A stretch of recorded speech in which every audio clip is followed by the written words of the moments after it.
Ayan, panibagong araw, panibagong vlog, panibagong pakipagsapalaran dito sa ating mini farm.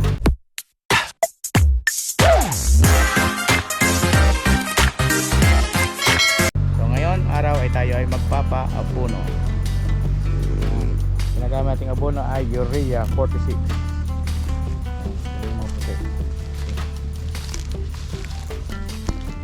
Dito ang ating mga masisipag na mag-aabono. Sa kutsara yung bawat puno, mga 5 grams. Pag-abono na Urea 46.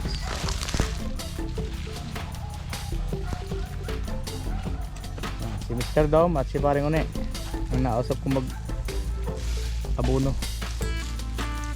para mas lumago yung ating luya. Nauna yung pag-abono, pero dapat to yun ay yung paggagamas, malinisan sana. So laging umuulan kaya hindi nagagamasan. Ngayon ginawa ko, pinaabonohan ko na lang muna para na sa ganon tuloy-tuloy yung paglago niya, at pagkagumanda yung panahon saka ko paggagamasan. Huwag lang patatagalin at kakain niya ng damo yung abono. May mga damo pa eh, pero hindi naman masyadong madami.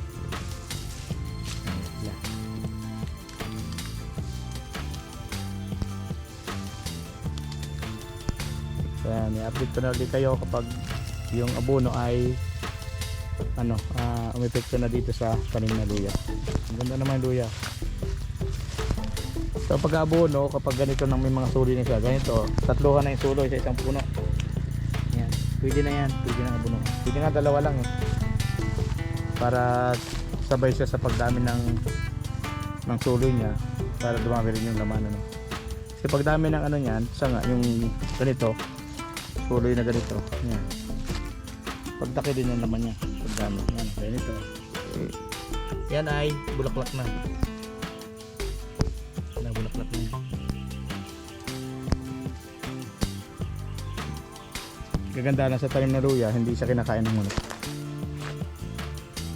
Kumpara doon sa mga tanim nating mais, ko na sa tabi ng bahay, hindi po pwede na magtanim tayo ng mais dito kung hindi babantayan, mga gulay, sitaw, palatong, munggo, sa lahat ng gulayin na nakikita niya yung buto, hindi po pwede. Itong luya, siyempre maanghang yan, hindi kakainin basta-basta ng manok. Ito ay nasa ilalim lang din ng niyogan, at pinasundan din natin ng mga tanim na nyog, yung mga pugwang at saka saging, saba at saka lakatan, tordan. Yan, may lakatan din dyan, tordan. Yan, ito yung saba oh. Yung naman ng buhig, ang laki oh. Medyo sulo lang sa araw. Yan. Yung laki ng tordan. Ayan lang saba. Yung laki ng buhig. Yan. Yan ang ating luya na pinaabonohan ngayon. Mga tanim dito, mga malunggay, halaman, mga nabubulaklak. Dito ko pinatira yung aking pinsan dito. Napagawa ko dito ng bahay.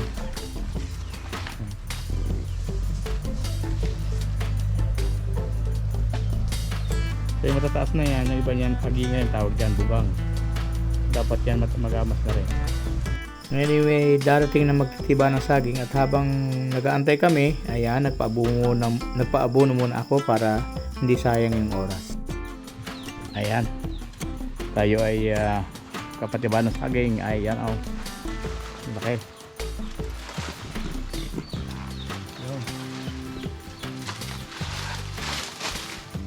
Ayan, kaya nga panibagong araw, panibagong pagpagsapulan dito sa aming mini farm. Ayan oh, nahatak-hatak. So bugsak na yan, dandahan lang bigla ito banda, mabugsakan yung luya. Oh wow, bugsak na.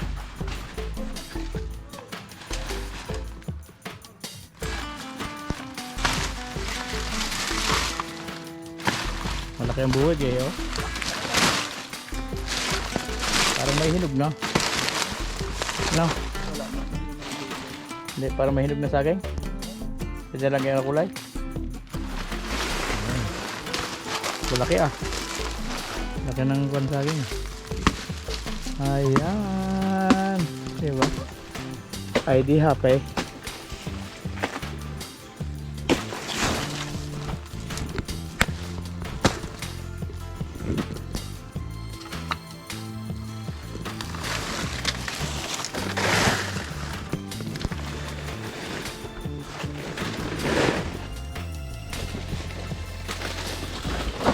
Ayan. Kaya mo?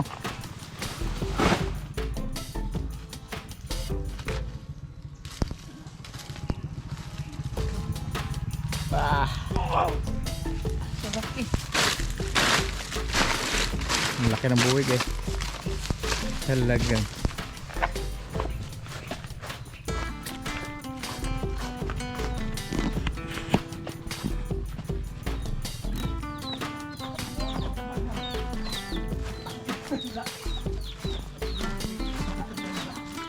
Oh, binibidyohan ko pa oh. Video ko pa? Ano sa niyo ulit? Ayun, baka makabay di buhay. Halos di ako maniwala sa chat ni Smoke talagang. Yan, aming mga taga pagtiba. Maganda rito pagka bibita na saging. Sila nagtitiba. Oh, edi ka husay. Kulang light tanim. Para may maana eh.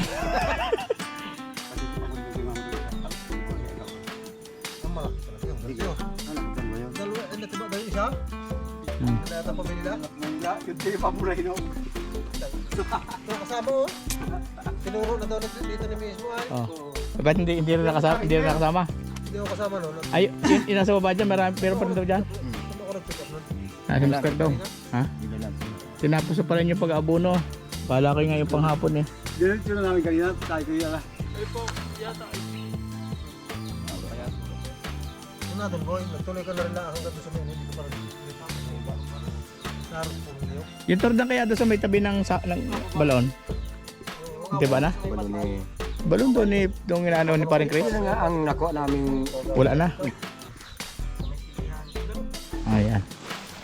Ay, pagsasukal naman, talaga naman. Oh. Ayan, oh, tordan, taba.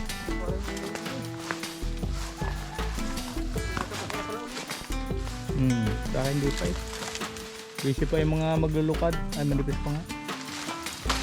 Ayan, dalo.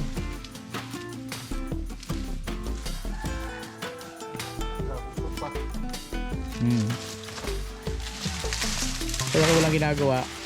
Pag kaya ako magtanim, tanim ako ng tanim. Kaya ito napuno ko ng saging.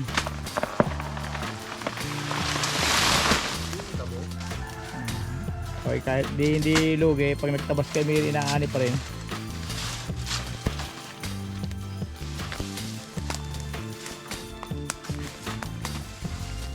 Ayun, damo. Ang damo-damo. Kaya may buhay dyan pala yun. Ha? Oo, tatapos sa Manila yan bago maglukad. Yun pa isa oh. Pwede na yan? Hindi pa.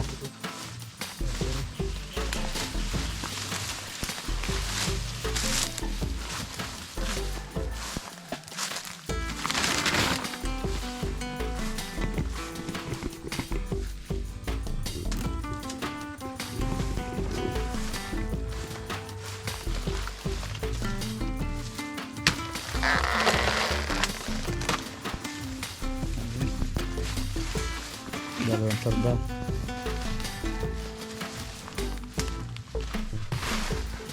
Hindi sa balot eh. Pabilis niya na. Hindi mo lang ang matatanim.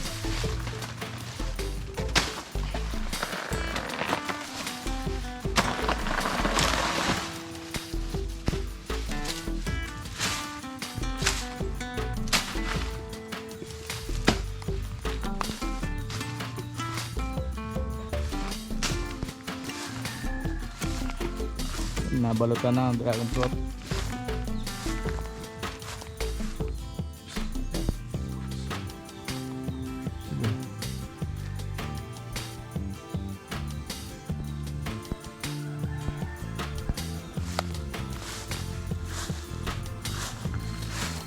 naming munting bahay doon. Lubog na sa ako. Ayan, mga manok na yan. May parkingan dito. Kailangan mahirap dito sa bundok pagka naulan, no? Pag hindi maganda yung daan, putik. Pag ano, malalagyan ng tamba. Na-request na?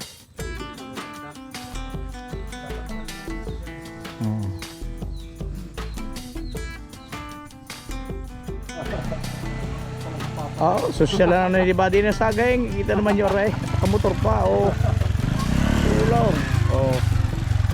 Ay, kusay eh. Daan.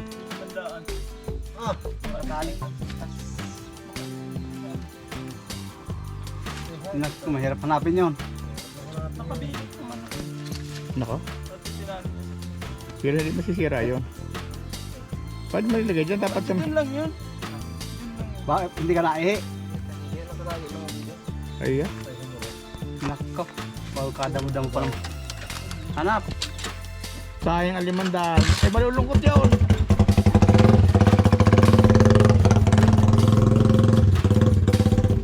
Daan ngayon. Yari na naman, ang 300 yan. Simple na magpiling na sagay.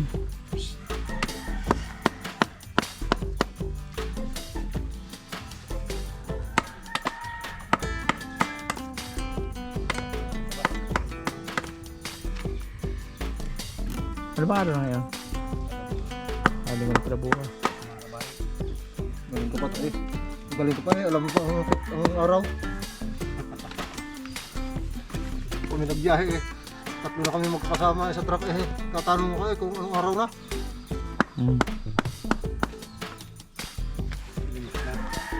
Limit na, lagi na sa gubat. Sala sa gubat eh, ano. Titimbang ng baboy. Magkano nga yung patiner? Mga 7 kilo dito huling kuha namin. Grabe naman.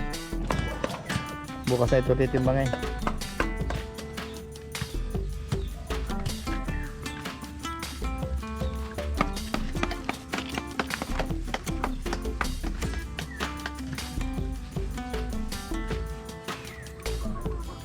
So yan, 317 ang kilo. Tapos yung saba ay 317, tapos yung Jordan ay 23 kilos. Tapos yung saba, ang presyo ay 14. Ang Jordan naman ay 16. So yun, mamaya nila babayaran pagbalik. Okay. Kung gusto nyo yung video na ito, like, subscribe, and click the ring. Click the notification bell or bell icon, diba ba? Yeah.